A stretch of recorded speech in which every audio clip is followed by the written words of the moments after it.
सत साहिब सतगुरुदेव की जय। बंदी छोड़ कबीर साहिब जी की जय। बंदी छोड़ गरीबदास जी महाराज जी की जय। स्वामी राम देवानंद जी गुरु महाराज जी की जय हो।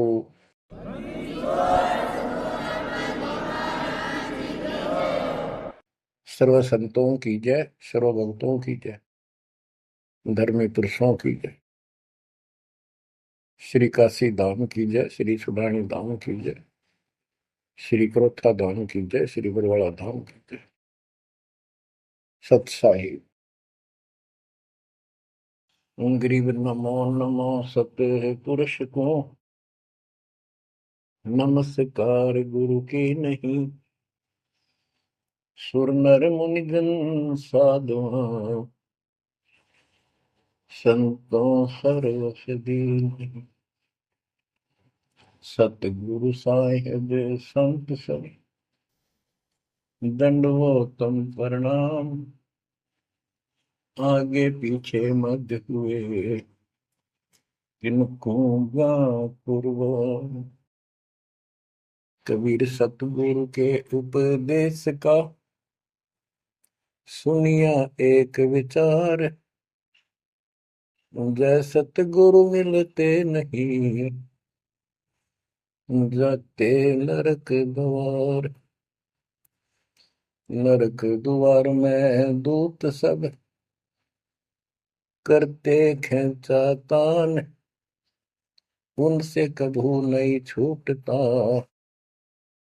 फिरता चारों खाने। कबीर चार खानी में भरमता, कबहू न लगता तार। सो फेरा सब मिट गया, मेरे सतगुरु के उपकार। जय जय सतगुरु मेरे की, जय जय सतगुरु मेरे की। सदा साहिबी सुख से वसियो, अमरपुरी के डेरे की। जय जय सतगुरु मेरे की, जय जय सतगुरु मेरे की। सदा साहिबी सुख से वसियो, सतलोक के डेरे। बच्चों, उस सतलोक की याद आती है, और जिस कारण से ये वाणी याद आती है तो शुक्र मनाया जाता है। आत्मा शुक्र मनाती है कि तुम तो सुख से जीवो, हमने तो कर्म फोड़ लिए। हम तो अपने कर्म भोग रहे हैं, तुम लक्की थे, समझदार थे, इस दुष्ट की बातों में नहीं आए। निर्विकार निर्भय तू ही, और सकल वैमान। जी साधो और सकल वैमान। सब पर तेरी साहिबी, सब पर तेरी साहिबी। तुझ पर साहिब ना, निर्विकार निर्भय। आप अमर कथा सुन रहे हो, सत्यनारायण कथा सुन रहे हो, और आप कहीं भी बैठे हो, दाता ने कैसी दया कर दी। चलते फिरते बैठकर परमात्मा का गुणगान सुनो। बच्चों, ये सत्संग जो है ये आध्यात्मिक पढ़ाई है, ये आध्यात्मिक शिक्षा है। इसको समझने के लिए भी काफी समय की आवश्यकता है। जैसे बच्चे स्कूल जाते हैं, यानी 15-16 वर्ष तक तो वो टोटली फ्री होते हैं। अपनी पढ़ाई करो, ट्यूशन लगवाओ, क्लास में पढ़ो। तो ऐसे करते करते वो विद्वान बन जाते हैं, डॉक्टर बन जाते हैं, इंजीनियर बन जाते हैं, और बड़ी बड़ी शिक्षाएं प्राप्त कर लेते हैं। इसी प्रकार आपको ये आध्यात्मिक लेक्चर अटेंड करते रहना चाहिए। संसारिक काम भी करो, शिक्षा ग्रहण भी करो, लेकिन ये शिक्षा साथ जरूर ग्रहण करो। इसके बिना सब व्यर्थ है। वो तो सिर्फ पेट के लिए, रोजी रोटी के लिए जो भी कर्म हम करते हैं सब रोजी रोजगार के लिए होता है, और वो रोजगार हम करते करते नुकसान हो जाता है। सब कुछ करते करते हानि हो जाती है, कोई लाभ नहीं मिलता। इधर कमाते हैं, उधर रोग हो जाता है, यहाँ से कमाया उधर खत्म हो गया। तो परमात्मा के चरणों में आने के बाद, इसकी शरण आ जाने के बाद, तो ये इस तरह के कष्टों को कम कर देगा। परमात्मा की महिमा भी ना सुने, भक्ति ना करें, और काम में ज्यादा ध्यान दें, कभी नुकसान ना हो जाए। और वो करते करते हो जाता है, फिर घर के रहते ना गांठ के। इसलिए काम अवश्य करो, पर इसमें नागा ना करो। परमात्मा की महिमा अवश्य सुनो, और भक्ति डेली करो, सुबह दोपहर शाम के परमात्मा की स्तुति। आजकल तो अनपढ़ भी कर सकते हैं, मोबाइल घर घर है, उसमें लगाओ आरती, सुबह दोपहर शाम की, आराम से सुनो। काम भी करते रहो, खाना बना रहे हो आरती चल रही है, बहुत बढ़िया, ध्यान आरती में रहेगा। जैसे ड्राइवर गाड़ी चलाते हैं, ड्राइविंग तो बहुत सावधानी का काम होता है, लेकिन उसमें बातें करते रहते हैं, वो चलाता भी रहता है। इसी प्रकार इस समय का ऐसे सदुपयोग करो, श्रवण भी करो, गाड़ी भी चलाओ, तो आरती भी लगा लो, उसके अंदर चलते रहो, सुनते रहो। तो परमात्मा ने आपके ऊपर रजा करने में कसर नहीं छोड़ रखी। और अब आप भी चौकस हो जाओ, सतर्क हो जाओ, समर्पित और दृढ़ हो जाओ। बच्चों, अपने को अपने घर का ज्ञान हुआ, अभी तक तो हमारे को अध्यात्म का सिर पैर भी ज्ञान नहीं था। और जब तक बच्चों हमें विश्वास नहीं होता कि परमात्मा कौन है, इसका प्रमाण कहाँ है, कहाँ प्रूफ है, और हमारी आत्मा इस बात को नहीं स्वीकार कर लेती क्या सचमुच यही सत्य है, तब तक हम भक्ति भी करते रहते हैं, और आत्मा अस्थिर रहती है, मन अस्थिर रहता है। कोई भी कोई साधना बताता है, हम उसी को करने के लिए तत्पर हो जाते हैं। वो पहले वाली तो छोड़ते नहीं, और भी शुरू कर देते, क्योंकि हमें चाह है परम पिता की। हमें इस बात का एहसास है कि एक शक्ति है जो हमारे दुखों का निवारण करती है, किस्मत से भी अलग देती है। किस्मत में दुख आया, प्रारब्ध में कष्ट हुआ, तो हम उसके निवारण के लिए किधर झाड़ फूक वालों के पास, कहीं हाथ दिखाने गए, कहीं पहाड़ों पर किसी ने बताया वहां गए, व्रत रखने को कहा वो रखा। हमने हर तरह से कोशिश की कि कोई सुख प्राप्त हो, ज्यादा धन प्राप्त हो, लेकिन ऐसा कुछ नहीं हुआ। वैसे कभी इत्तेफाक से कोई दाव लग गया, कोई हटकर कोई ऐसा लाभ होता दिखा हो गया, वो होना तो था कर्म का, प्रारब्ध में आ गया कोई, और वो सूत बैठ गया, और हम और दृढ़ हो गए उन्हीं पूजाओं पर, उन गलत साधनाओं पर जो गीता में मना कर रखा है।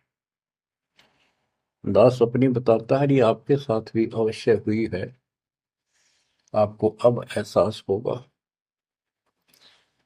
जैसे दास बचपन से रामकृष्ण और विशेषकर विष्णु जी का, कृष्ण जी का विशेष भक्त रहा है, इसके साथ हनुमान जी के प्रति भी लगन में, तड़प में, चाह में कोई कमी नहीं थी। इस कारण से मंगलवार का व्रत रखना, किसी ने बता दिया कि जिला राजस्थान में सालासर एक स्थान है जहां पर हनुमान जी का बहुत प्रसिद्ध मंदिर है और वहां जाने से सारे सुख हो जाते हैं। तो दास सिरसा सर्विस करता था। हरियाणा का एक शहर है, पंजाब से सटा हुआ डिस्ट्रिक्ट है। वहां से पता चला तो दास बैठ के ट्रेन में सालासर पहुंचा, शुरू उतरा वहां से अन्य साधनों से। वहां एक छोटा सा गांव सालासर, वहां एक छोटा सा मंदिर और उसमें एक पत्थर की मूर्ति, उसकी शक्ल भी ठीक सी को ना हनुमान का वो आइडिया लगाया जाता। उस समय, ये सन 1978 की बात है, ऐसा कोई वहां पर ज्यादा भीड़ नहीं होती थी। हम सुबह आराम से दर्शन कर लेते थे। हद से हद 500-400 आदमी जाते थे। फिर देखते देखते 10 साल में वहां पर टेढ़ी मेढ़ी लाइन बनने लगी, यानी 4-4 घंटे में नंबर आने लग गया। और उस दौरान जैसे भी कोई राहत मिली, जैसे सर्विस लगी, पढ़ते थे, पास होते चले गए, हनुमान जी और श्री कृष्ण की जय जयकार। और जैसे हम पढ़ते थे, पास होते चले गए। तो ये श्रेय अपने इन इष्ट देवों को मानते थे जो एक से अनेक थे। श्री विष्णु भगवान, कृष्ण जी, श्री राम जी और हनुमान जी, शंकर भगवान जी। मैंने शंकर भगवान जी को पीछे नहीं रखते थे। और ये बता रखा था अगर माँ की भक्ति नहीं करनी, इसको विशेष ध्यान नहीं देते थे इसके ऊपर। फिर भी पास हुए, सर्विस लगी, पुत्र प्राप्त हुआ, फिर पुत्री संतान होती चली गई। और इतनी खुशी हुई कि सारा कुछ हनुमान जी ने, श्री कृष्ण जी ने, विष्णु जी ने कर दिया। और ये देख रहा है दास के जो कबीर नास्तिक है उनके भी ये सुख हो रहे थे।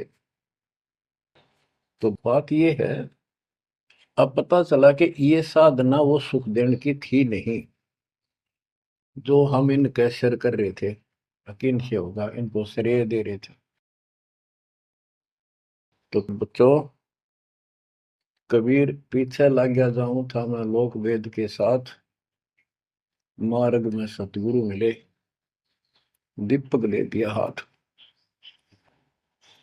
इस भक्ति के सफर में हम लोक वेद के आधार से इधर उधर भटक रहे थे, सही मार्ग मिला नहीं था और कभी भी मंजिल प्राप्त नहीं कर सकते थे। ठीक है, हमारी तड़प थी तो भगवान भी मिले। जैसे वेदों में प्रमाण है, ऋग्वेद मंडल नंबर 9, सूक्त चमन, मंत्र 3 में, कि परमात्मा सबसे ऊपर के लोक में बैठा है। फिर ऋग्वेद मंडल नंबर 9, सूक्त 82, 1, 2, 3 में, ऋग्वेद मंडल नंबर 9, सूक्त 86 के 26-27 में। तो ये बताते हैं कि परमात्मा अच्छी आत्माओं को मिलता है, वहां से गति करके नीचे आता है, उनके संकट दूर करता है, उनको सच्ची राह दिखाता है अपने मुख कमल से। ऋग्वेद मंडल नंबर 9, सूक्त 96 के 16 से 20 तक,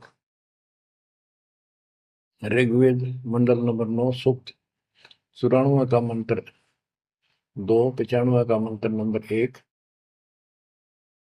इन सब में मिलाकर एक निष्कर्ष निकलता है कि परमात्मा ऊपर से गति करके आते हैं और यहाँ अच्छी आत्माओं को मिलते हैं। एक कविता, काव्यों यानी लोकोक्तियों, शब्दों, वाणियों, साखियों के माध्यम से अध्यात्म ज्ञान अपने मुख कमल से बोलकर सुनाते हैं। और वो एक कवि की तरह आचरण करते हुए वर्जम घूमते फिरते और अपने मुख कमल से वाणी बोल करके भक्ति की प्रेरणा करते हैं और गुप्त भक्ति के, परमात्मा की साधना के गुप्त मंत्रों को आविष्कार करते हैं, मंत्रों का आविष्कार करते हैं।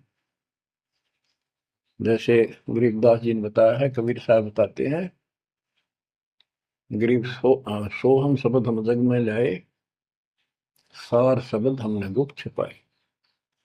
यानी सोहम शब्द किसी भी ग्रंथ शास्त्र में, जिनको हम शास्त्र मानते रहे हैं 600 साल पहले पहले, उनमें नहीं है। और सोहम नाम का प्रचलन बहुत पहले से चल रहा है, पर इन किताबों में नहीं था। क्योंकि कबीर साहब कहते हैं, हम बैरागी ब्रह्म पद सन्यासी महादेव, सो हम मंत्र दिया शिव जी को करे हमारी से। उनको ज्ञान समझा सबको। ज्ञान इतना गजब का है, एक बार आत्मा जरूर पकड़ लेती है और नाम की भी इच्छा करती है, तो उस समय जब परमात्मा अपने ज्ञान सुना रहे होते हैं, काल निकल जाता है उस आत्मा से, और आत्मा ध्यान से सुनती है, सत्य मान लेती है। तो इन्होंने ब्रह्मा जी ने, विष्णु जी ने, शिव जी ने सबने नाम दे दिए। इनमें सॉफ्टवेयर लगा दिया परमात्मा ने। विष्णु जी में हरियम का, शिव जी में सोम का, ब्रह्मा में ओम का, और वही आज हमारे को लगा दिया। अब हम अपना काम इनसे डायरेक्ट ले रहे हैं। तो कहने का भाव ये है कि जिस समय परमात्मा अपना ज्ञान सुनाते हैं, काल भाग जाता है। परमात्मा के वहां से आते ही काल प्रवेश कर जाता है, उनकी बुद्धि को फेर देता है। इसी कारण से दोबारा इन्होंने परमात्मा की वाणी सुनी नहीं, विचार नहीं सुना, और ये धोखा खा गई। हमने भी बहुत बार धोखा खा लिया, शंखों बार हम ये कष्ट उठा चुके और ये धोखा खा चुके हैं। तो अपने भगवान को छोड़कर इन बकवादा में बड़े रहे। मानुष जन्म पाएकर खोवे, सतगुरु विमुखा युग युग रोए। बच्चों, गिरीश सतगुर संगत छोड़कर लाख वर्ष जप कीन, इंद्रिय क्रम ना मोक्ष होए, अरे काल के आदि। जैसे आपको बार बार समझाया जाता है कि सतगुरु से विमुख होने के बाद हम आज से 600 वर्ष पहले परमात्मा से विमुख हुए थे। उसके बाद हम पता नहीं किन किन धर्मों में जन्मे, कभी भक्ति की कभी ना की। भक्ति करते थे और भक्ति ही नहीं थी, लेकिन मालिक फिर भी हमें उन प्रत्येक मानव शरीर में